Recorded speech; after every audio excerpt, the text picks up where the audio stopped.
Mother of all deals ಅಂತಾನೆ ಕರೆಯಲ್ಪಡುವಂತಹ Bharat European ಒಕ್ಕೂಟವು ಮುಕ್ತ ವ್ಯಾಪಾರ ಒಪ್ಪಂದಕ್ಕೆ ಅಧಿಕೃತವಾಗಿ ಸಹಿ ಹಾಕಿವೆ.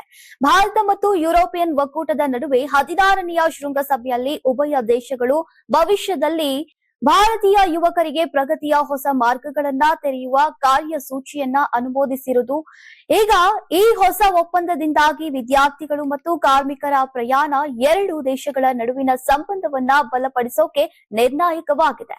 ಈ ನಿಟ್ಟಿನಲ್ಲಿ European legal gate way office ಎಂಬ ಕಾರ್ಯಸೂಚಿಯನ್ನ ಆರಂಭಿಸಲಾಗ್ತಾ ಇದೆ. ಇದು ಕೆಲಸಕ್ಕಾಗಿ ಯುರೋಪ್ಗೆ ಪ್ರಯಾಣಿಸುವವರಿಗೆ ಎಲ್ಲಾ ಮಾಹಿತಿ ಮತ್ತು ಸಹಾಯವನ್ನ ಒದಗಿಸುವ ಒಂದು ನಿಲುಗಡೆ ಕೇಂದ್ರವಾಗಿ ಕಾರ್ಯನಿರ್ವಹಿಸ್ತಾ ಇದೆ.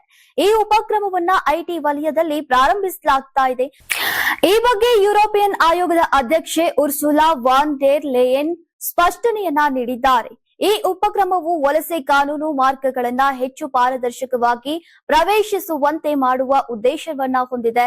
ಜೊತೆಗೆ ಇಯು ಸದಸ್ಯ ರಾಷ್ಟ್ರಗಳು ಪ್ರಮುಖ ವಲಯದಲ್ಲಿನ ಕೌಶಲ್ಯಗಳ ಕೊರತೆಯನ್ನ ಪರಿಹರಿಸೋಕೆ ಸಹಾಯವನ್ನ ಮಾಡುತ್ತೆ.